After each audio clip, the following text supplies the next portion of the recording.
भक्तीचा सागर कृष्णामाई महोत्सवात सांगलीकरांची गर्दी। संथ वाहते कृष्णामाई या भावनेतून कृष्णामाई महोत्सवानिमित्त कृष्णा नदीला साडी नेसवण्याचा पारंपरिक आणि भावनिक विधी भक्तिभावात पार पडला। माई घाटापासून त्रिशूल घाटापर्यंत आकर्षक सजवलेल्या होडीमधून साडी नेण्यात आली। यावेळी संपूर्ण परिसर जय कृष्णामाईच्या घोषणांनी दुमदुमून गेला होता। गणेश विसर्जनाच्या धर्तीवर सजवलेली ही होडी नागरिकांचे विशेष लक्ष वेधून घेत होती। महोत्सवाचे अध्यक्ष महेंद्रभाऊ चंडाळे यांनी स्वतः बोटीतून सुमारे 65 मीटर लांबीची साडी माई घाट ते त्रिशूल घाटापर्यंत नेऊन कृष्णामाईला साडी नेसवण्याचा विधी पूर्ण केला। केलेली होडी आपल्याला दिसते, पातळामध्ये आहे, साडी घेऊन निघालेली आहे। या काठावरती साडी आणि त्या काठावरती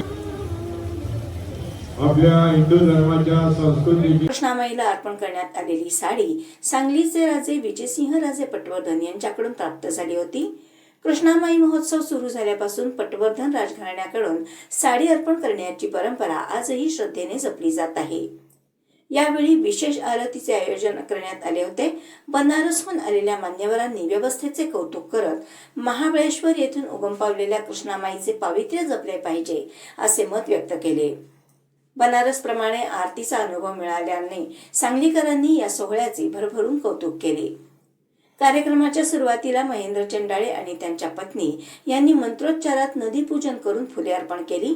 यावेळी माजी आमदार नितीनराजे शिंदे, माजी नगरसेविका गीतांजली धोपे पाटील यांच्यासह अनेक मान्यवर उपस्थित होते।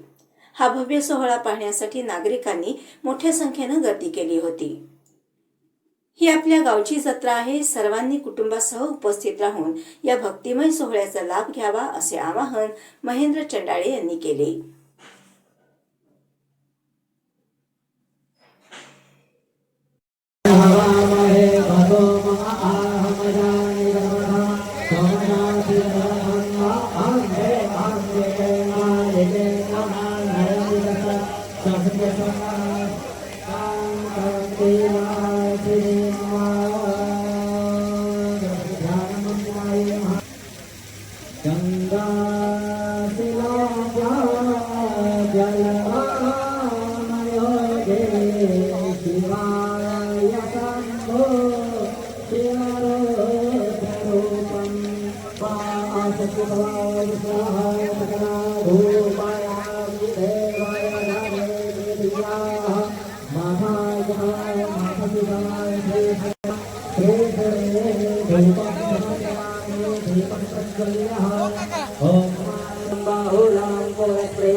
ओम चंद्रमा महतो नातस्यो सूर्यो आदायता ध्रुवत्रावायुचक्रारत्वमुमा बलिरानायता धूपं दीपं समर्पयामि हस्तो प्रक्षालना हस्ते यक्षपुष्पाणि गृहीत्वा गणेशं चरिशंबरं शिवाकान्तशम्भुदिव्यं पार्वती पतये हर हर महादेव।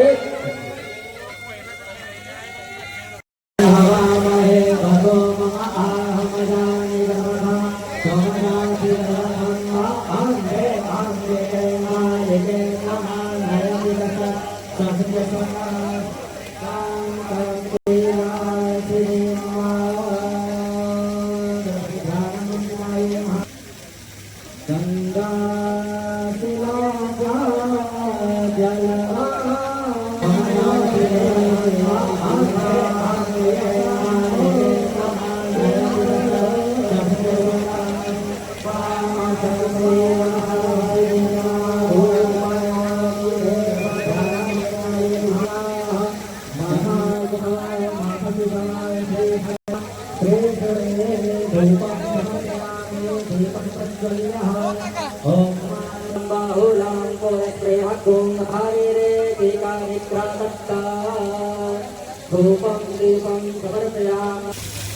ओम चंद्रमा महतो नातस्यो सूर्यो आदा